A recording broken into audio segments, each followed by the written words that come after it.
Okay, okay, we are on this lesson.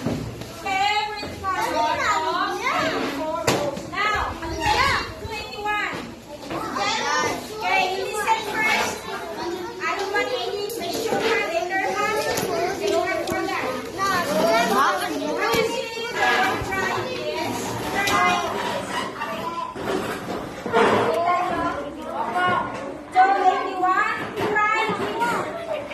Okay, look at the table of data.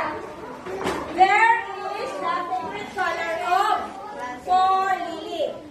Now, there are red, orange, yellow, green, blue, indigo, and violet. Now, all you have to do is ask your classmates what is the favorite colors of each.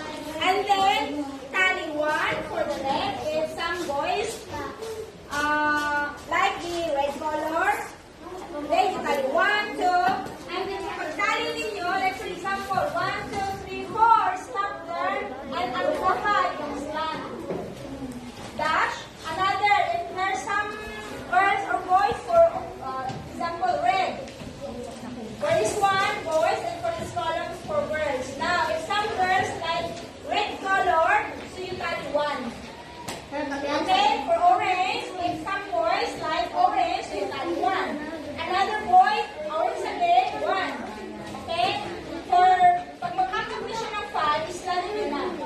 Okay? And that's more boys and girls like this color, so another tally na po siya. Okay?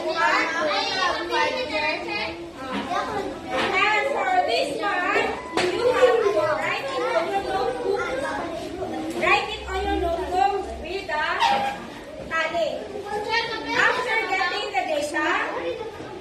getting the data, the favorite color of your classmates, I'm going to call each of you to go here, to come here on the